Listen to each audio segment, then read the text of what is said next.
안녕하세요. 오늘 여러분과 함께 살펴볼 자료는요. 1972년 6월 6일자 일본어 강연 녹취록 일부입니다. 빛을 넣는 법, 중도, 반성의 척도, 팔정도의 길이라는 제목이네요.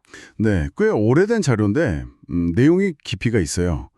불교의 핵심 개념인 중도, 팔정도, 또 반성 이런 것들을 다루고 있습니다. 네, 그리고 진정한 신앙의 본질까지 어떻게 보면 삶의 근본적인 질문들을 던지는 것 같아요. 맞습니다.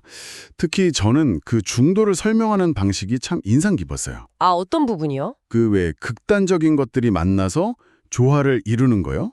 나트륨이랑 염소. 각각은 좀 위험하잖아요. 근데 이게 만나서 소금이 되고 아, 네네, 그렇죠. 또 수소랑 산소가 만나서 물이 되는 것처럼 이런 화학 반응에 빗대서 중도를 설명하는데 이게 당시로서는 꽤 신선한 접근이었을 것 같아요. 와, 진짜 그러네요. 그냥 뭐든지 적당히 하라는 게 아니라 서로 다른, 심지어 위험할 수 있는 요소들이 만나서 완전히 새로운, 필수적인 가치를 만들어내는 그런 거군요. 네, 바로 그겁니다. 그래서 이 자료를 통해서 우리가 삶의 지혜를 좀 더 깊이 이해해보는 걸 목표로 같이 한번 이야기 나눠보죠. 좋습니다. 그럼 그 중도라는 개념, 이 조화의 원리를 구체적으로 삶에서 어떻게 실천하라는 건가요? 팔정도 이야기가 나오죠. 네, 맞아요. 그 중도를 실천하는 구체적인 8가지 길, 그게 바로 팔정도입니다. 뭐 정견, 정어, 정사유 이런 것들이요. 정견이라면? 올바르게 보는 거. 네. 근데 이게 단순히 눈으로 보는 걸 넘어서 뭐랄까 편견 없이 사물의 본질, 그 균형 잡힌 상태, 중도를 꿰뚫어보는 지혜를 말하는 거죠. 아하, 단순히 착하게 살아라 뭐 이런 도덕률이 아니라 세상을 올바로 인식하고 행동하는 그런 구체적인 방법론이군요. 그렇죠.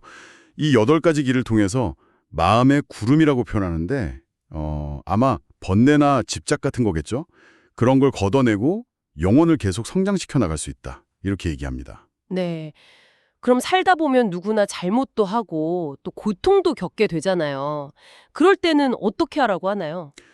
바로 그 지점에서 반성이 등장합니다. 이게 아주 중요하다고 강조해요. 반성이요? 네. 어떤 잘못이나 고통을 겪었을 때 그 원인을 뭐 남 탓이나 상황 탓으로 돌리는 게 아니고요. 자기 자신을 좀 객관적으로 돌아보는 거죠. 내 생각이나 행동 중에 뭐가 문제였을까? 근본 원인을 찾아서 다시는 반복하지 않도록 성찰하는 과정. 음, 쉽지는 않겠네요. 자기를 객관적으로 본다는 게. 어렵죠. 그래서 이 자료에서는 반성이야말로 신이 인간에게 준 어떤 자비라고까지 표현해요. 그걸 통해서 잘못을 바로잡고 더 나은 방향으로 갈 수 있으니까요. 와, 반성이 자비다. 관점이 되게 인상 깊네요. 단순한 후회가 아니라 성장의 기회로 보는 거군요. 맞습니다. 마치 거울로 자기를 비춰보는 것처럼요. 네.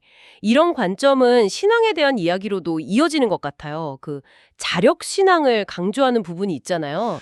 네, 맞아요. 이게 또 핵심적인 부분인데요.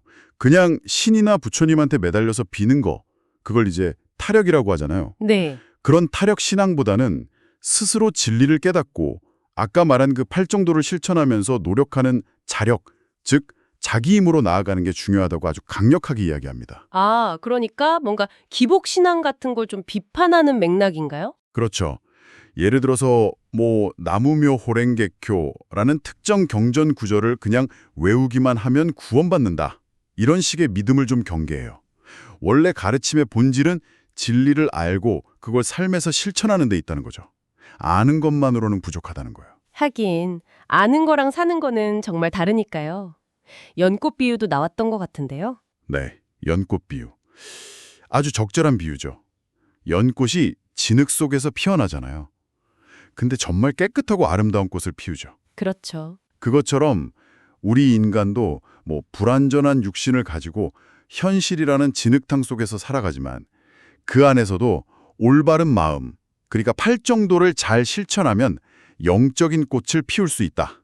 그런 의미로 해석할 수 있습니다. 진흙에 물들지 않고 깨끗한 꽃을 피운다.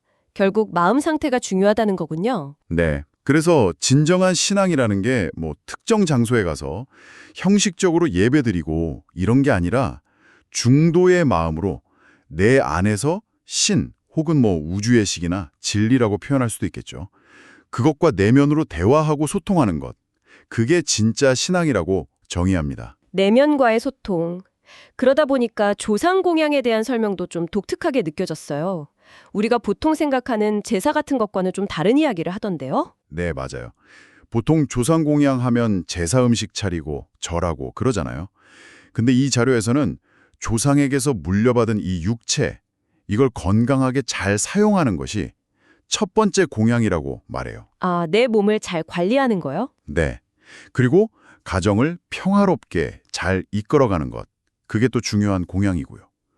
더 나아가서 만약에 조상님들이 돌아가신 후에 혹시라도 뭐랄까 영적으로 좀 어둠 속에서 헤매고 계시다면 네. 그분들에게 막연히 복을 비는 게 아니라 이 반성과 중도 실천의 길을 알려줘서 스스로 빛을 찾도록 돕는 것. 그게 진짜 효도고 진정한 공양이다. 뭐 이건 식으로 설명을 해요. 와, 생각의 차원이 좀 다르네요. 물질적인 걸 넘어서 영적인 도움을 주는 것까지 생각하는군요. 그렇죠. 결국 모든 게 자기 자신의 마음과 행동으로 돌아오는 것 같아요. 네, 마지막으로 자아에 대한 이야기도 잠깐 있었는데 이건 소통과 관련해서 나왔던가요? 네, 그 자기중심적인 생각, 에고라고도 하죠. 여기서는 자아 또는 아트만이라는 용어도 쓰는데 이게 너무 강하면 다른 사람을 진정으로 이해하고 소통하기가 어렵다고 지적해요. 아, 내 생각만 맞다고 하거나 뭐 그런 거요? 그렇죠. 내 지식이나 내 주장만 내세우기보다는 상대방의 입장에서 상대방이 이해하기 쉽게 전달하려는 그런 진심, 그런 노력이 중요하다는 거죠. 그런 마음은 결국 통하게 된다고 이야기합니다. 이것도 결국은 중도적인 관점하고 연결이 되는 것 같아요. 그렇군요. 오늘 살펴본 이 1972년 강연 자료, 결국 메시지는 굉장히 명확한 것 같습니다. 영적인 성장이나 행복이라는 게 어떤 외부의 힘에 기대는 게 아니라 네, 그렇죠. 중도의 지혜를 바탕으로 내가 직접 활정도를 실천하고 또 끊임없이 반성하는 그런 자력의 과정 속에 있다는 거네요. 맞습니다. 핵심은 정말 아는 걸 넘어서 이걸 내 삶에서 어떻게 살아낼 것인가, 거기에 있는 것 같습니다. 네, 오늘 이야기가 많은 분들께 자신의 삶을 돌아보는 계기가 되었으면 좋겠습니다. 네, 저도 그렇습니다. 이 가르침들을 일상에서 어떻게 발견하고 또 적용해 볼 수 있을지 생각해 보는 게 중요하겠죠. 나도 모르게 치우치는 그런 극단적인 생각이나 습관은 무엇인가요? 그리고 그것을 좀 더 조화롭게 만들기 위해서 팔정도에 어떤 길을 한번 걸어볼 수 있을까요? 한번 생각해 보시면 좋겠습니다.